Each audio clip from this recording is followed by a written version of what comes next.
Hello, welcome to our technical session on nature-based solutions for water and land management.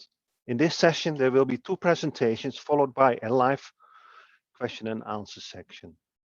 Let me introduce myself now. My name is Hendrik van Genderen. I'm the water resources engineer at the Water Authority in the Cayman Islands, and I'm the chair of the technical program committee for this year's conference. I will be your moderator.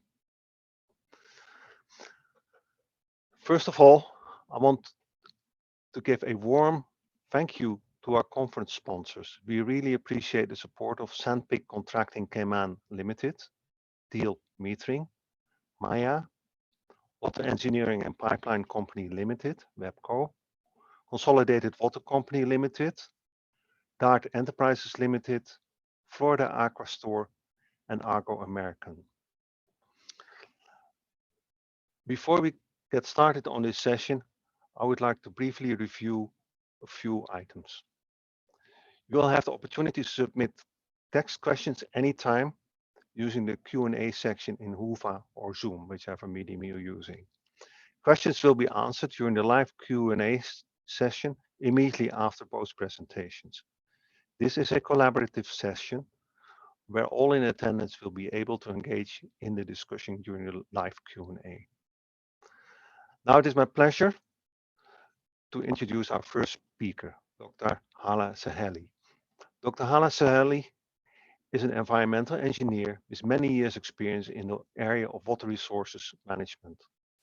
She's currently serving as the National Project Coordinator for the GEF IWEco project in St. Kitts and Nevis. Dr. Sahely was the first female manager, water engineer of the Water Service Department in St. Kitts from 2013 and 2014, after having served as the assistant water engineer in charge of strategic planning and capital projects for over 5 years.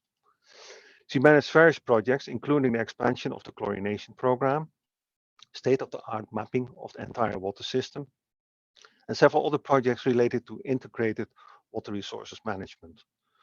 She coordinated the effort to have the vulnerable well-field zone of the Basseterre Valley Aquifer declared a protected area. She received her PhD in environmental engineering from the University of Toronto in 2006. Dr. Sahely is a licensed professional engineer in the province of Ontario, Canada, and has served on the executive board of the Caribbean Water and Wastewater Association as vice president from 2008 through 2010 and as ordinary member for 2019 and 2020. Dr. Sahely, I turn it over to you now. It is time for your presentation.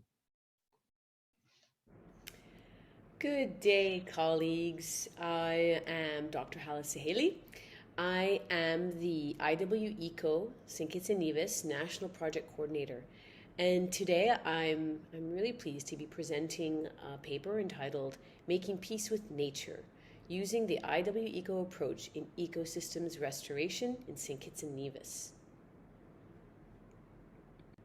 So just quickly, an agenda of how I'll go about my presentation today. I'll give a very brief introduction to the IWEco project, and then go on to talk about nature-based solutions. This is the theme of this session that I'm speaking in today. So just a kind of a quick reminder of the definition of nature-based solutions and what they entail, and then give examples of nature-based solutions in action under this GEF-funded IWEco project in St. Kitts and Nevis. And this will be mostly examples from two target locations. One at the College Street Gut in St. Kitts related to land degradation control, and reforestation and restoration activities at 3 sites in Nevis. And then of course I'll go about my concluding remarks. So an introduction to the IWEco project.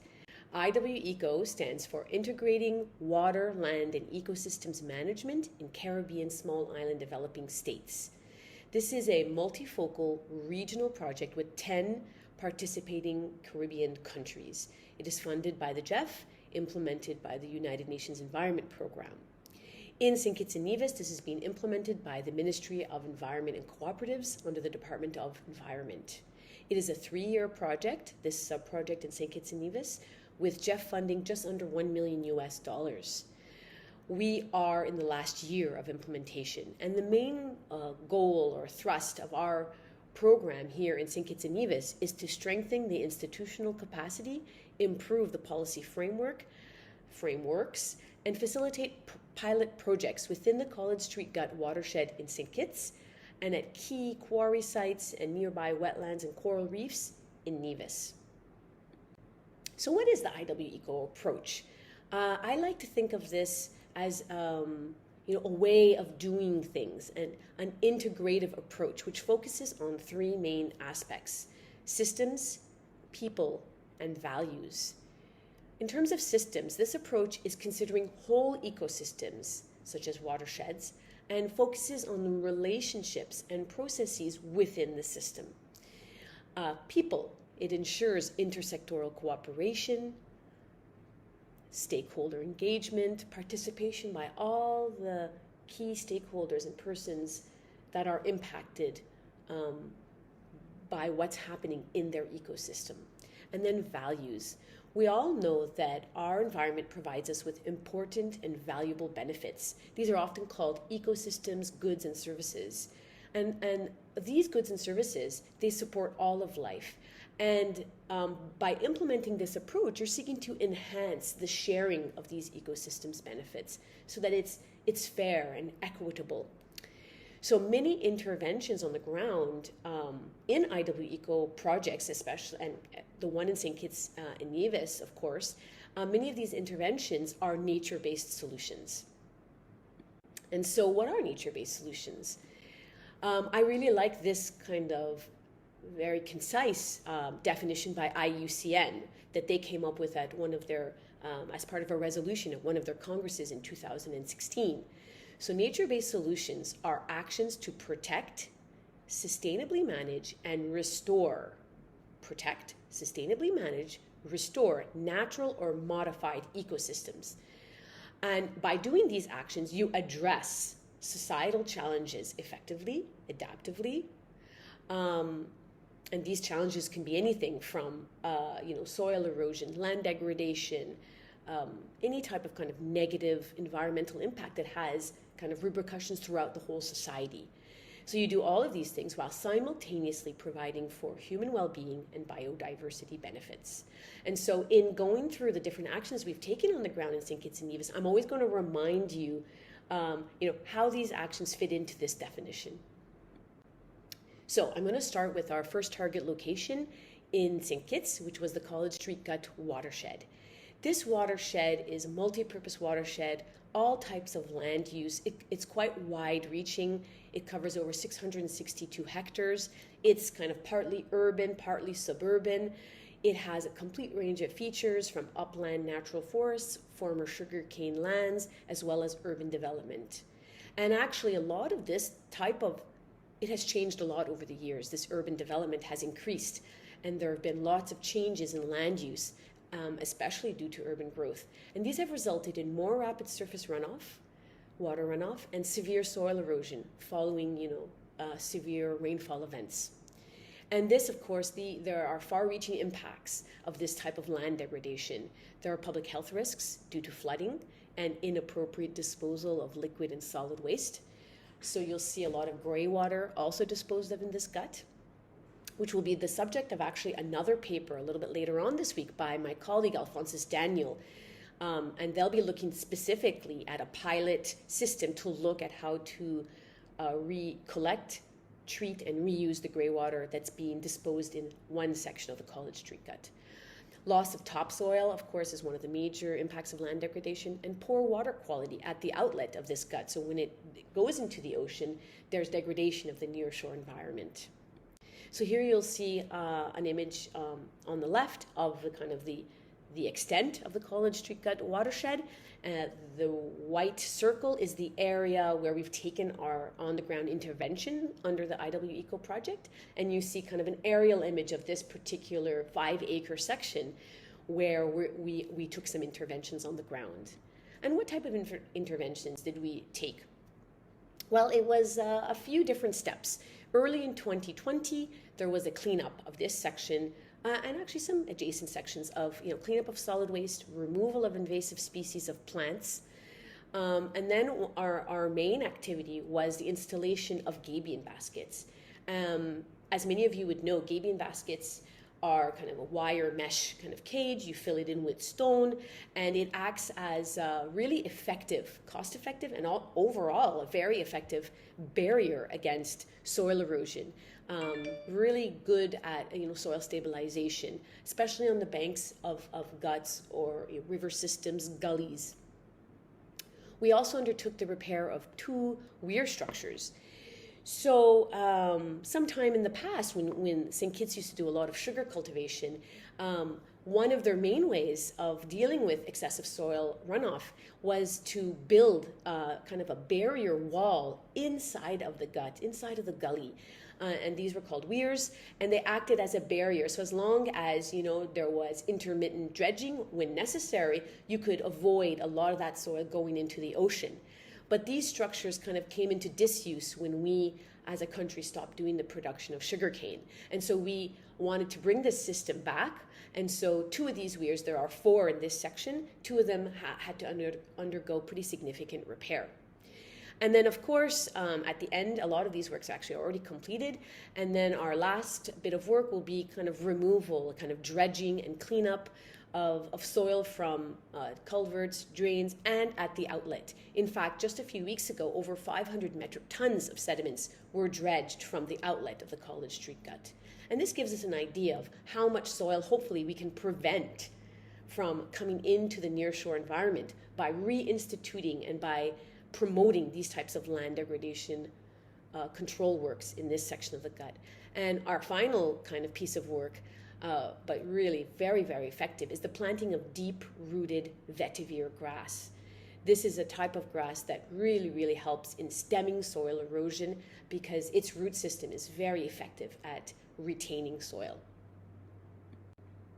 So here, the image on the right, you see of kind of the installation of the gabion baskets. This was before dredging work is completed, but this was kind of an interim image, but you see all of this work. It's very time consuming, the installation of gabion baskets, and it requires a specialized type of labor. But it's something that had been historically done in the Federation of St. Kitts and Nevis, and it was really felt that this was a good solution for this section of the gut. And the image on the right, you see of the repairing of one of these weirs. So as the water will come over the weir, it'll kind of hit this step, and it will slow the velocity of the water and promote, some of this soil to be able to kind of come out of solution and then can be picked up, in dredging exercises as we move forward. And here you see the planting of some vetiver grass. This is something that we're going to be doing in earnest in the 4th quarter and into 2022. And we have a lot of supporting activities to these kind of main nature-based solutions that were taken in the College Street gut. As I noted earlier, there's the work by Alphonsus Daniel and Mr. Dennis St. Paul, which I urge you to watch their presentation a little bit later this week. There will be the development of a management plan, which bring together all the key stakeholders in this in this area in order to continue to take effective actions in the gut. There have been a number of public awareness and outreach programs related to kind of caring for your gut and what are the key features of guts. Like they have very important natural drainage kind of responsibilities, as well as, it's an important feature of the landscape. It has a lot of fruit trees. It really contributes to kind of the overall feeling of different neighborhoods in St. Kitts and Nevis as well. And then, of course, a lot of knowledge sharing as I'm doing today and lessons learned that will be documented as this project kind of moves into its last year of implementation. So moving on to Nevis, what type of nature-based actions did we take in Nevis? One of our first, those 3 sites in Nevis, our first site is at Coconut Walk Estate in Nevis. This is a site that's over 10 acres. It's a piece of land that had been persistently degraded over time, due mostly to overgrazing, unsustainable farming practices, and upstream quarry operations. The characteristics of the site were it's very, very windswept, constant sea blasts, rocky, barren soil conditions. There's a degradation of the overall, the original vegetation, again, due to overgrazing, diminished rainfall in recent years, and a lack of the soil, to retain water. So this was a very challenging site to work at. The work at the site actually started previously to the IWEco project. The NHCS, which is a local NGO, the Nevis Historical and Conservation Society, they received a small grants from the GEF, an SGP grant, in order to start this work. And that was done from 2017 to 2019. And then they continued this work with a grant from IWEco. So over this length of time, the site was fully contoured with berms to restrict erosion. And there was the development of swales, to promote water retention. Sediment traps and small catchment areas were constructed to aid water retention and vegetation regrowth.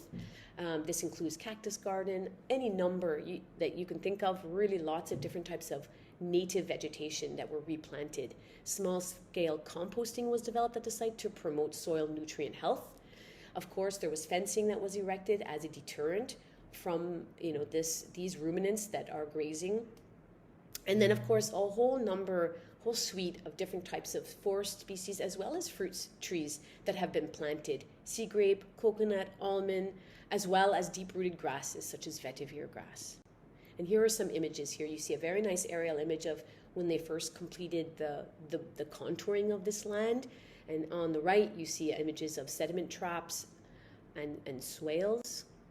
And here you see kind of planting kind of in action, in earnest. Like I said, it's a site that has very little rainfall, and so they even came up with this very original use of recycled water bottles that were kind of nestled in beside the seedlings and perforated. And so it would slowly release water to the root zone over the period of 1 week, and then every week these bottles are manually refilled by a very dedicated planting crew.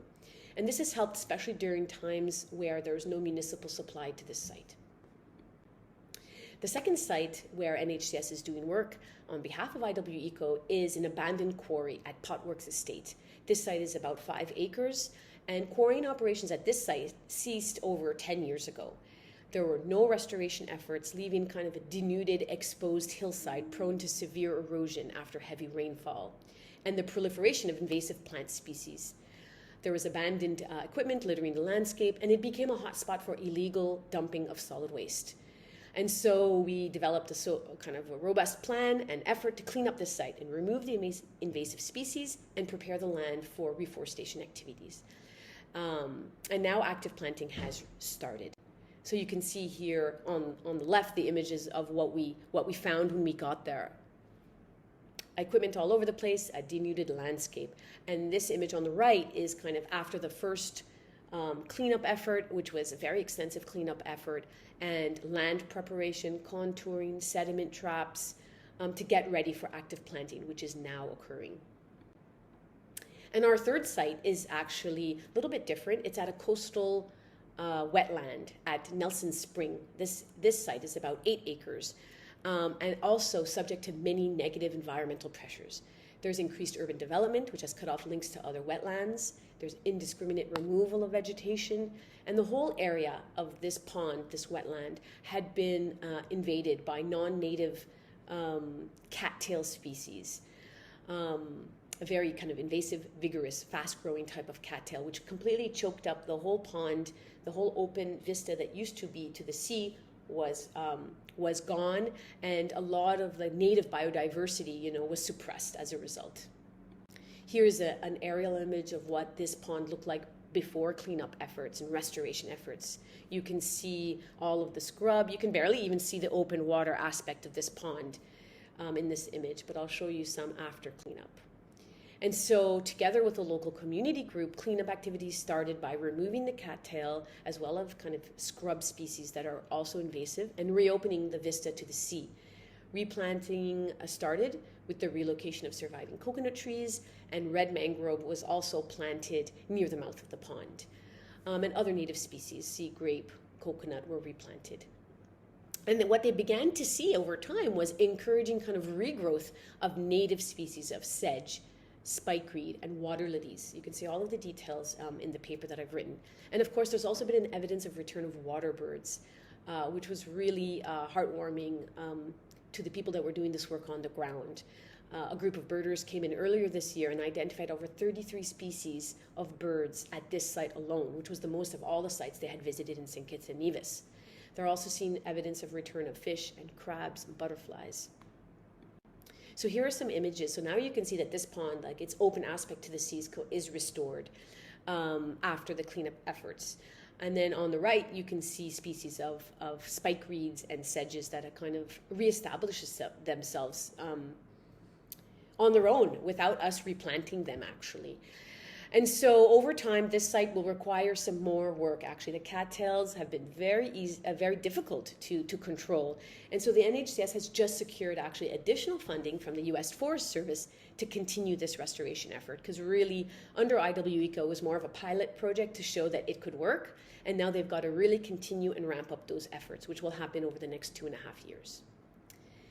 So this moves me kind of to my concluding remarks. So again, just to remind us of kind of nature-based solutions and what they are, it's about taking actions to protect, manage, and restore natural or modified ecosystems, to address various types of very difficult challenges effectively, adaptively, flexibly. Especially during these COVID-19 times, we really had to look at how we were going to implement these solutions in a way that made sense for us and in a way that we could adapt and be resilient. While providing benefits to human beings as well as to biodiversity and all life in general. So the actions that were taken under this project: land degradation control versus, in St. Kitts specifically, land degradation control through gabion baskets and planting of vetiver grass. The ecosystems that were impacted were a fragile, modified gut ecosystem. The challenges that were addressed: it reduced risk due to flooding, disaster risk, soil erosion, and pollution. And the benefits, of course: enhanced overall positive benefit to public health and biodiversity, especially in the receiving coastal waters. In Nevis, the actions taken were restoration of over 20 acres of degraded land over 3 sites. The different types of ecosystems that we were able to take these actions at: wetland and coastal ecosystems. The challenges that were effectively and adaptively addressed: again, reduced disaster risk, soil erosion, and unsustainable practices such as overgrazing and improper quarrying. And the benefits, overall, we're seeing really benefits in terms of enhanced, of course, reestablishment of biodiversity and native species of plants, flora, fauna, but also enhanced community cohesion, especially in the area of Nelson Spring. And stewardship, people coming together because they know that this is the right thing to do for themselves as well as for the environment. And my final concluding remarks are that, although these types of solutions can be labor intensive, time consuming, and really require a lot of investment, financially, of course, but also time and relationships, active collaborations between peoples, agencies, community groups, NGOs. All of these things take a lot of time, and we have to keep those things in mind. But even though they do take a lot of time and effort, the long-term benefits are clear, and it really creates win-win solutions where both human well-being as well as the well-being of biodiversity are enhanced. And these types of solutions are really the best way forward as we seek to make peace with nature and truly become generation restoration. Thank you for your time.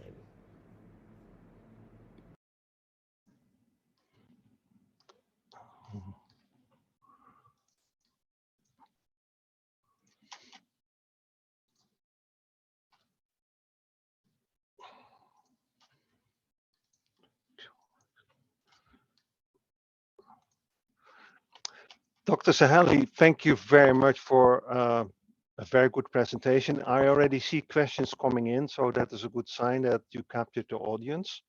But before we take the questions, I'd like to introduce the second speaker, Amrita Mahabir. Amrita leads engagement and stakeholder participation for the conservation projects of the Eastern Caribbean program at the Nature Conservancy, ensuring that an inclusive and participatory approach underpins all interventions in the region. She is an excellent facilitator and has led several training and community education efforts across the 8 Eastern Caribbean countries of St. Kitts and Nevis, Antigua and Barbuda, Dominica, St. Lucia, St. Vincent and the Grenadines, Barbados, and Grenada.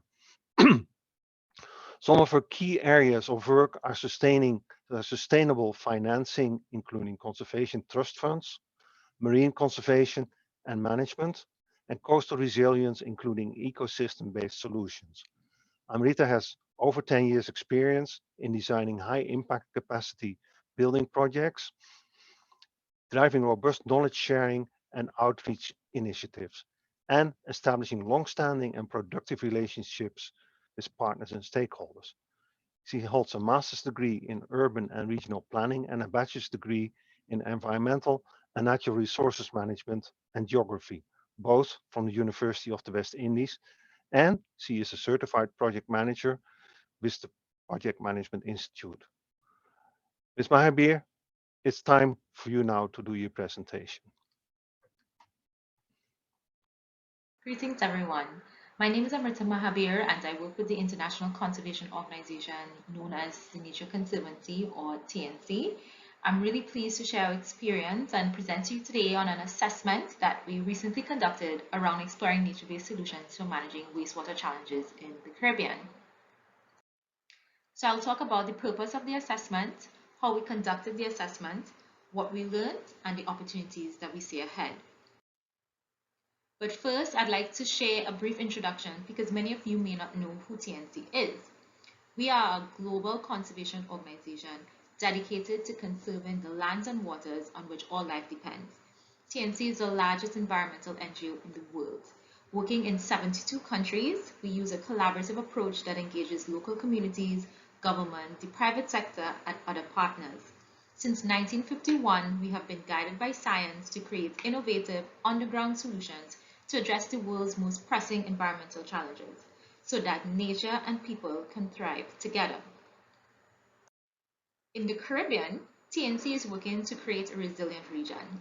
We've worked here for over 40 years across 17 countries and territories. The Caribbean remains a priority for the organization, given that it is the most biologically rich area in the Atlantic in terms of marine life. It has 10% of the coral reefs on the planet. That's roughly 8,000 square miles. It's also home to 12,000 marine species and almost 1,500 species of marine fish. It is also home to an estimated 13,000 plant species, 50% of which can only be found in the Caribbean. Now that you know a little bit more about us, I'll move on to the purpose of the assessment, which was around exploring nature-based solutions to address wastewater issues. And I'll start off with why does TNC care? It may seem a little unusual that a conservation organization is exploring opportunities to address wastewater. Frankly, this is a relatively new area for TNC at the global level and particularly for the Caribbean region. But we recognize this as a critically important and complex issue that represents a real and growing threat that we cannot ignore. Untreated or inadequately treated wastewater discharges created on the land flows to the sea, polluting and putting our rich biodiversity and human health at risk all along its path. Understanding and addressing this wastewater challenge is therefore a critical piece to support TNC's work and is actually directly aligned to several of our key priorities. These include protecting marine and coastal habitats, protecting freshwater species and the rich tropical forests that harbor the fresh water we drink, and our efforts to protect and restore coral reef ecosystems. In fact, as many of you might be aware, there have been several reported incidents of polluted wastewater entering the oceans and suffocating our valuable reefs. So it is clear and safe to say that TNC's work to protect natural habitats in the Caribbean can be significantly undermined by a threat like poorly treated wastewater.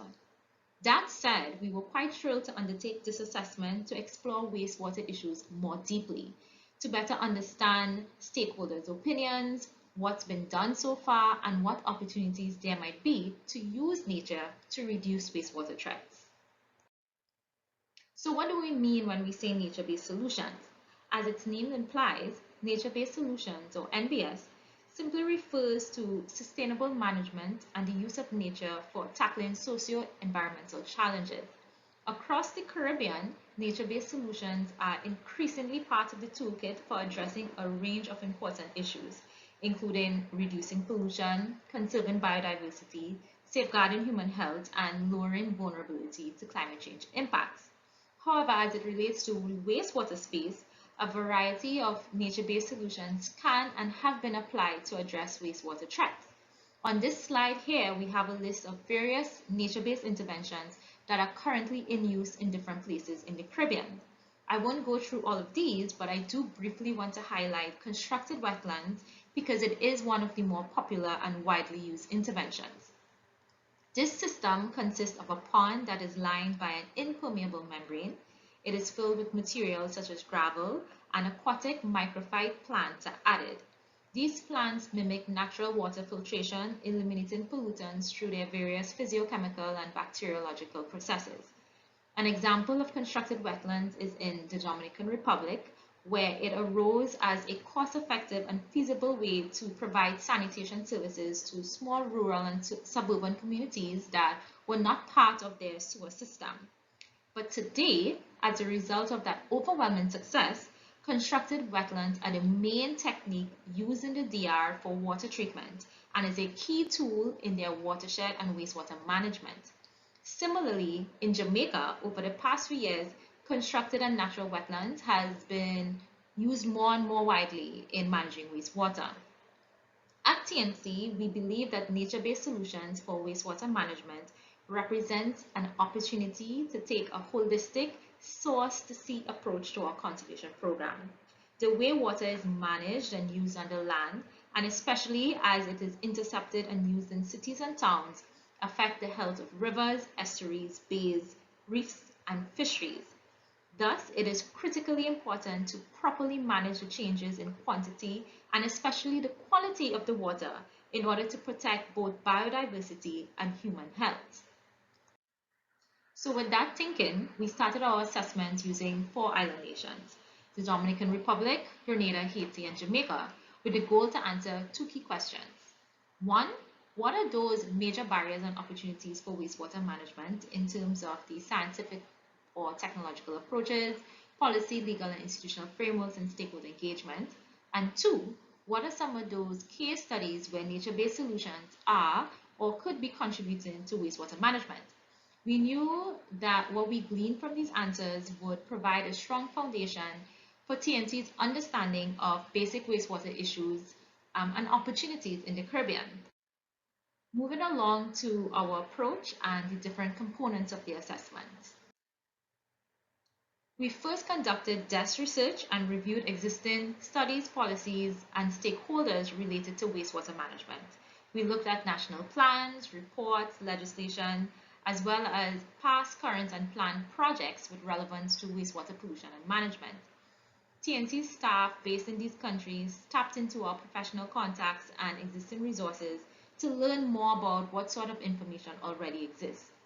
We then held interviews with various players around their impression of wastewater, the role of nature-based solutions, and their willingness to act to address these problems, including potential collaborations to develop and implement solutions. The interviewees spanned across several sectors, including water, tourism, health, climate, environment, fisheries, forestry, and natural disaster management.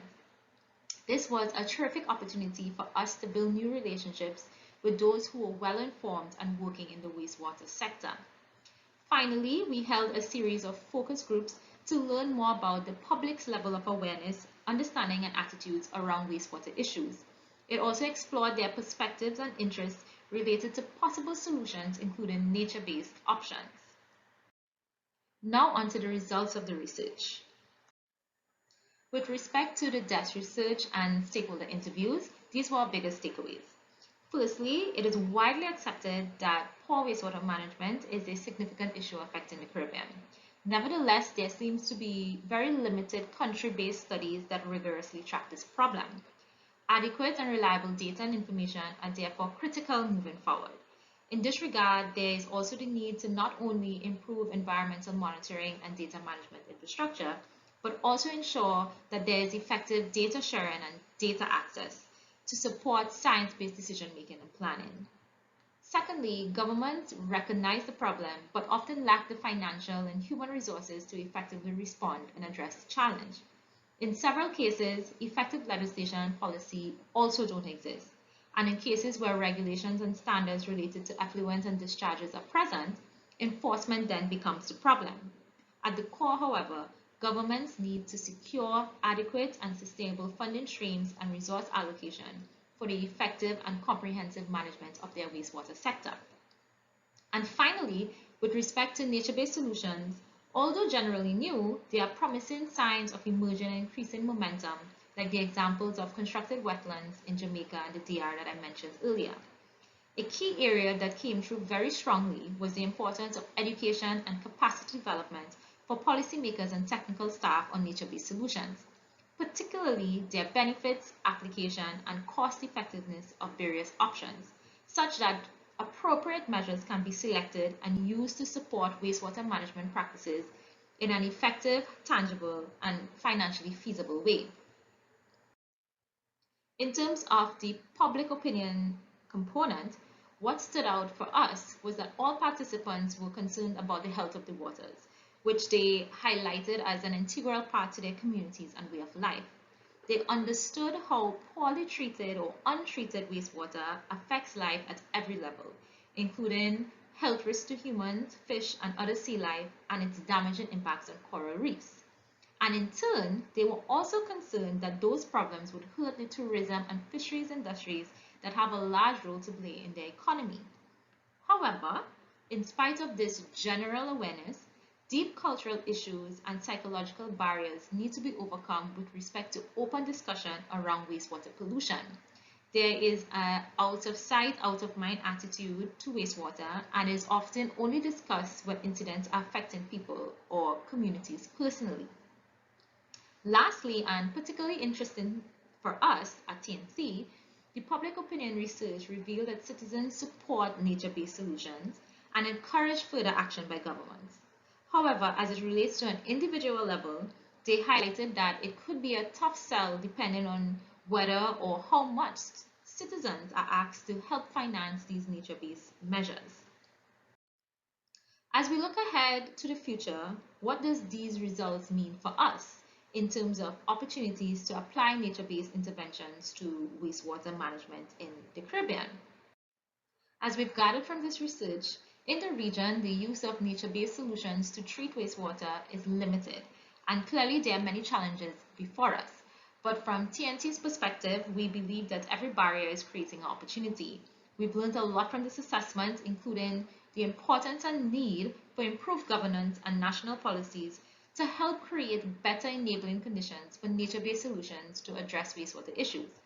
For example, relevant permitting and licensing laws, regulations, and standards could be revised and updated to codify nature-based solutions and clarify guidance for implementing these options as an engineered response. Institutional strengthening and empowerment of regulatory agencies to plan, design, and deploy cost-effective nature-based interventions is also a critical aspect. Further, we see that increased education and awareness about nature-based solutions could benefit many audiences, including policymakers, technocrats, NGOs, community-based organizations, private sector entities, and the general public. Without adequate awareness, support, and political leadership on the issue, wastewater solutions, nature-based or otherwise, will not be scaled enough in a timely fashion to have a significant impact on environmental well-being and human health. We also recognize the immense importance of partnerships between and among public sector, private sector, and civil society. Partnerships can be particularly beneficial in information sharing, knowledge exchanges, and bringing multiple areas of expertise to bear in leveraging opportunities for nature-based solutions in the wastewater space. As an environmental nonprofit, we've already learned so much and seen interesting opportunities for potential collaboration with public and private partners. Several local NGOs and CBOs have also already expressed keen interest to partner and work more in this space to help address wastewater challenges. Finally, and not surprisingly, nature-based solutions for wastewater needs funding. This comes with higher prioritization by stakeholders. We are optimistic that there is interest by funders, such as multilateral agencies and private foundations, to further invest in this work. And hopefully, the increased awareness mentioned above will bring more partners and funding sources to the table. While this assessment provides TNC with an entry point on wastewater, further understanding and investigation is necessary so that we can provide strategic and complementary support to the existing efforts and to create new efforts when necessary. Again, this is a new area for us at TNC, but we're a solution-oriented organization and are excited about exploring the opportunities to help address wastewater challenges. Currently, we're working to build a community of practice around wastewater pollution to connect those working in the wastewater space, to support meaningful learning and exchanges, and allow the sharing of resources, ideas, and opportunities to help move this critical area of work forward. So to conclude, nature-based solutions may indeed play an important role in bolstering wastewater management in our region. Pilot projects are proven successful, and local and global research on different nature-based solutions for wastewater management show that these solutions are viable in the Caribbean. However, to truly position nature-based solutions in a more prominent role, the underlying barriers must be addressed. Increasing education and awareness, investing more resources in scientific analysis and monitoring, enhancing the legal policy and regulatory functions, and of course developing dedicated funding will all be necessary for nature-based projects to succeed. Until we make these investments, we will never know the true capabilities of nature-based solutions in addressing the long-standing need for wastewater management in the Caribbean. Additionally, we must approach this work from a comprehensive standpoint, combining pollution control, biodiversity conservation, climate change adaptation, water security, and livelihood generation. For us at TNC, wastewater just may be that missing piece to help align the necessary funding, policies, and on-the-ground and in-the-water projects necessary to support our work to have both nature and humans thriving together in our beautiful Caribbean region. So with that, I will end and say thank you for your time and for listening. We welcome any outreach and are excited to build more relationships with CWWA members. I have shared my contact information here along with our social media handles for anyone who wants to connect or learn more about TNC's work in the Caribbean region.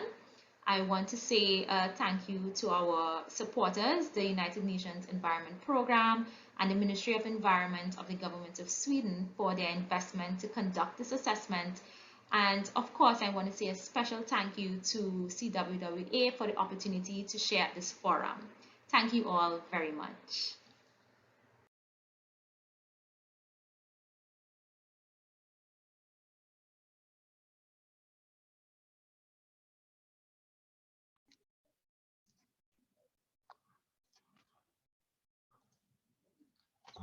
Okay. Thank you, Ms. Mahabir, for a very good presentation.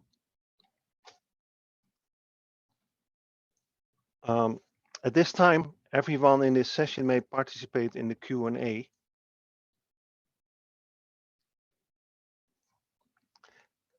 At this time, everyone in the session may participate in the Q&A. Please keep your microphone muted until called upon.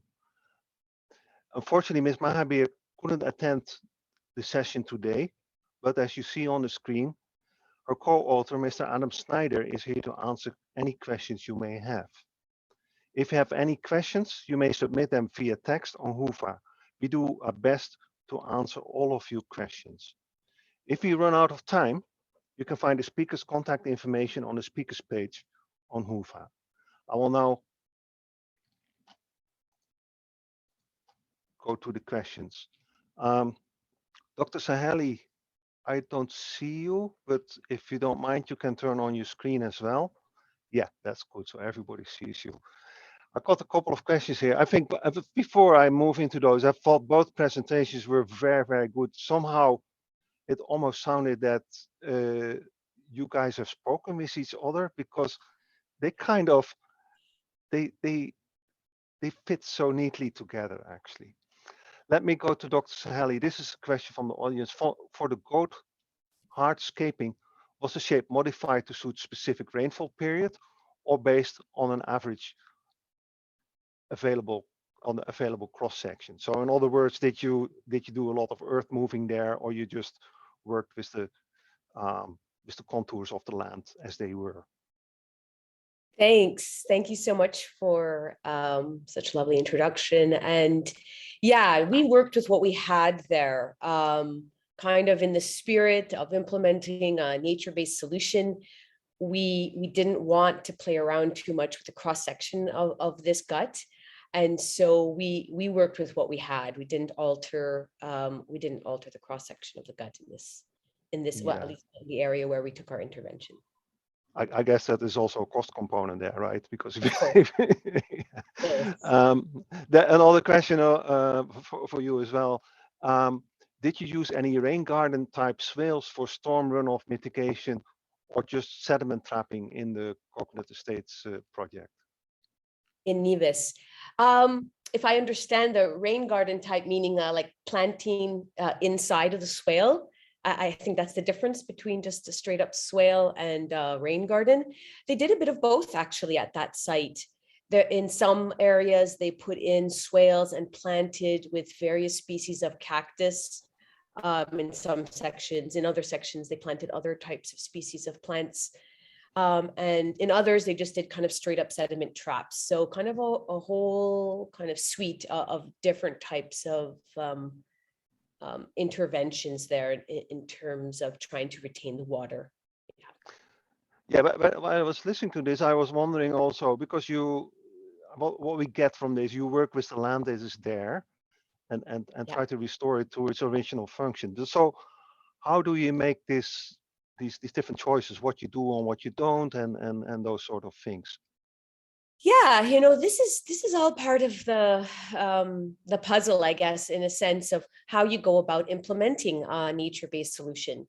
In my paper, I outlined some of the guiding principles that IUCN has kind of put forth in terms of guiding, practitioners, engineers, managers in how they could implement these types of solutions.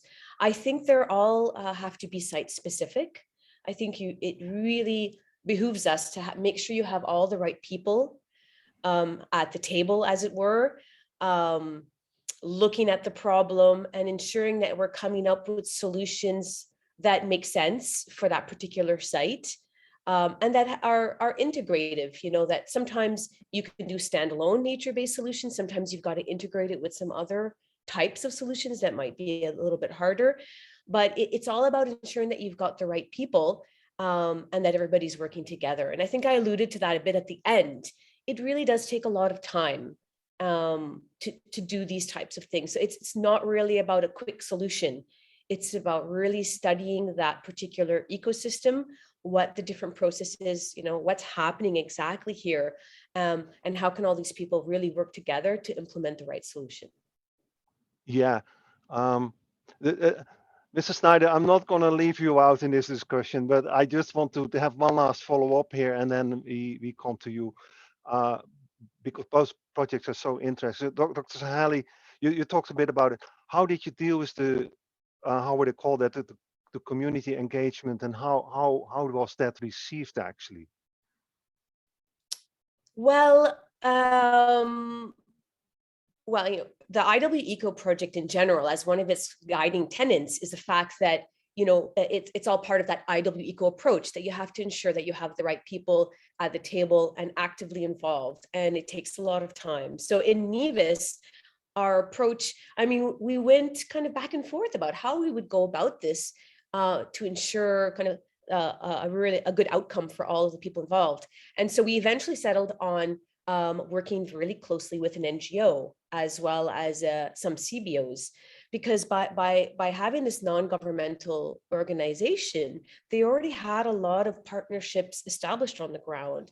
They already had a lot of experience. So why not tap into something like that in order to ensure that the solution that's developed is not just short-term in nature, because you've got a lot of people who have already bought into this process and who want to see this to fruition, because a lot of these nature-based solutions take time, and these projects, they're only 3, 4, 5 years generally speaking.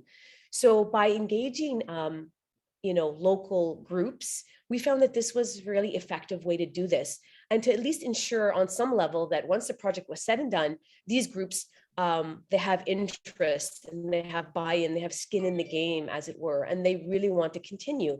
And so one example of that was the NHCS going and seeking additional funding and receiving a $65,000 grant from the US Forest Service to continue the work at one of these sites. So that's an example of that. Just making sure you have the right people and everybody involved, and it takes time, and it was really quite a learning experience for us all. Thank you so much. So I promised, Adam, I would not leave you out here, so there we go. There's a question here from the audience. Was there a heavy culturally opposing attitude towards the use of nature-based solutions in any of the countries, and how would you overcome this? So do you kind of follow the question? Yeah, I said, yeah. yeah, Okay, do people yeah. think this I is a think good I follow the idea or not? question. Yeah. Was there a negative attitude towards nature-based solutions when it comes to wastewater? I don't think we found that. I think there was some skepticism, as we saw in our public opinion research, that who's going to pay for it? How's it going to be done? We had a situation, I believe it was in Grenada.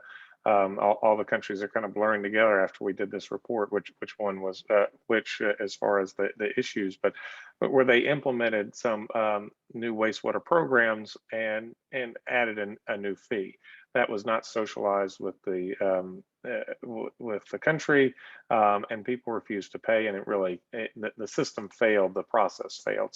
So we found some skepticism about it because of how it might be administered. I think there was also some concern about will this work?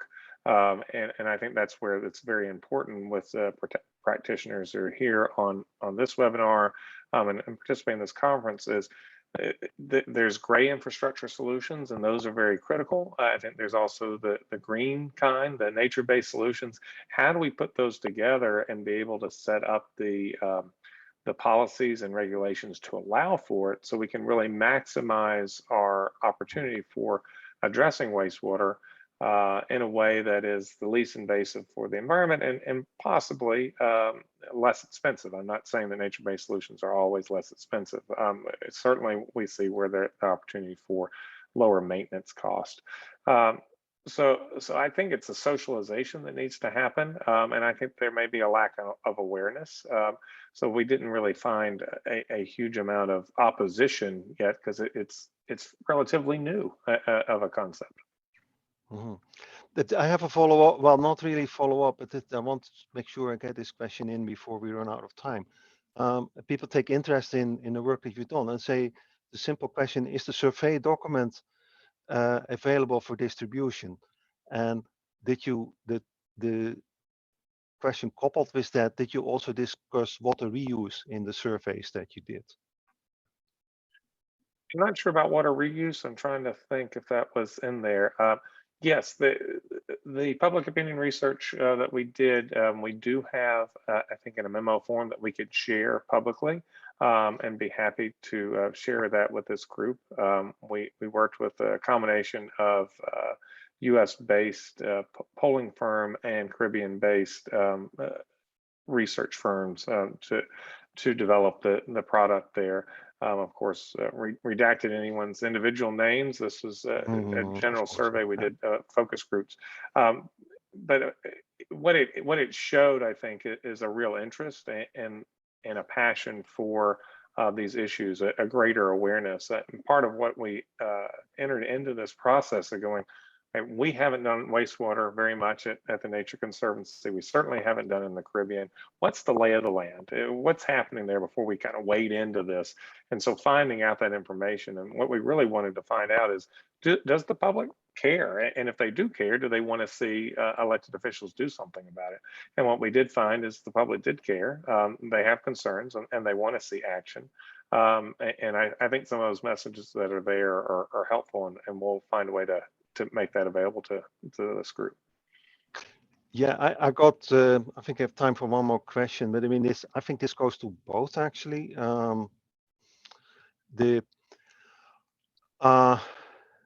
That's me. I first asked Dr. Sahely, and it's about the money. Yeah, it's always, well, not always about the money, but that we shouldn't forget about that. So as I understood it from your presentation, you had funding for the projects. So that went a long way.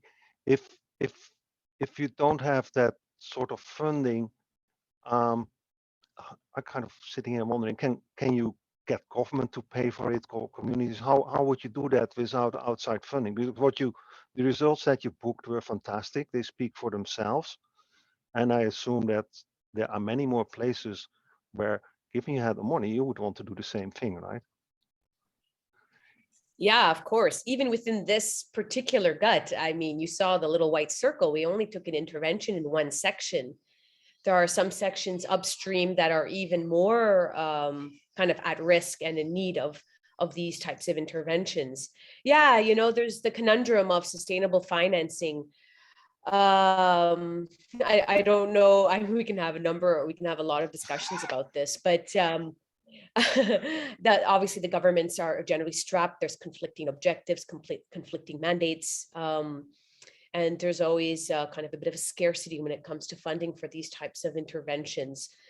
But like I said, generally speaking, I think that there are lower cost solutions as compared to the harder engineering. I just think that they're over a much longer period of time. And so they require kind of a more sustained effort in terms of monitoring and engagement with stakeholders to really see it to fruition. But I think that if you're in it to win it, in a sense, over a longer period of time, I think it's going to be a more cost-effective solution in the long run. Yeah, and this question seamlessly goes also to Adam here. So there, what is the willingness for the public to pay for the nature-based solutions for wastewater treatment? Any thoughts on that?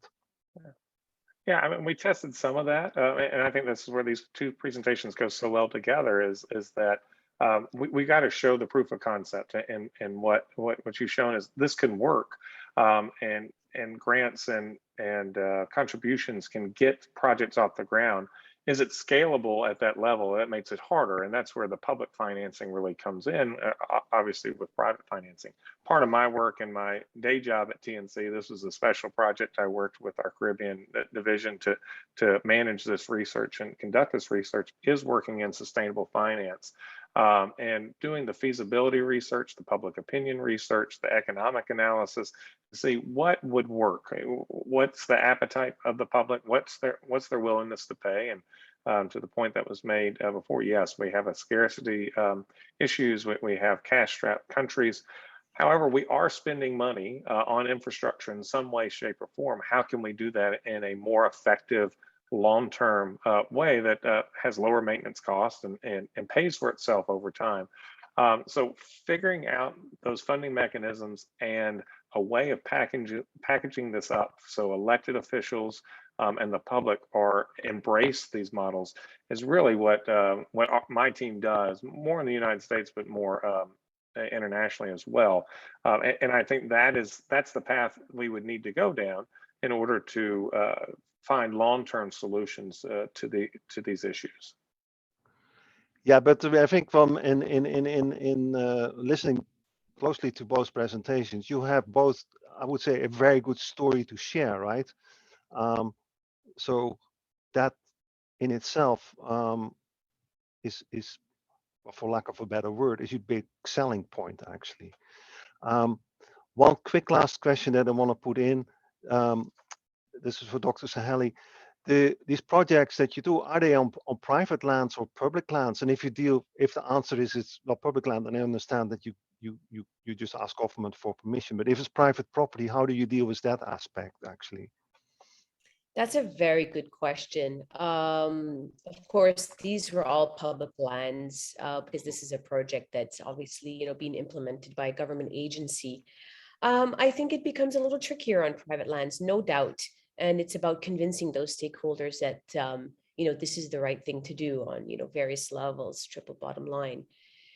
Yeah, but one other thing I want to add before we leave is that my colleague, Alphonsus Daniel, he'll be presenting on the design of a pilot greywater collection, treatment, and reuse system that they've designed for this gut, and it's using constructed wetlands. So I urge everybody to listen to his presentation, which is Friday, I think midday, and we'll get to know a little bit more about how we're planning to implement constructed wetlands in this area as well. Thank you very much. Very interesting presentations, very good discussion, very good points raised. So thank you both very much. I'm now going to wrap it up, but I going to tell our audience, please sign in again tomorrow at 9 o'clock Cayman time, because we continue with another wonderful day. This session has now come to an end, and I hope you enjoyed it. If you have any additional questions for the speakers, just reach out to them by phone or email. The details are on the papers that are on the HUVA. And finally, I would like to also encourage all the people in the audience to visit our virtual exhibitor booth to learn more about what they have to offer and what they can help you. For today, on behalf of the Caribbean Water and Wastewater Association and the Water Authority Cayman, we're so glad that you joined us, and thank you for attending.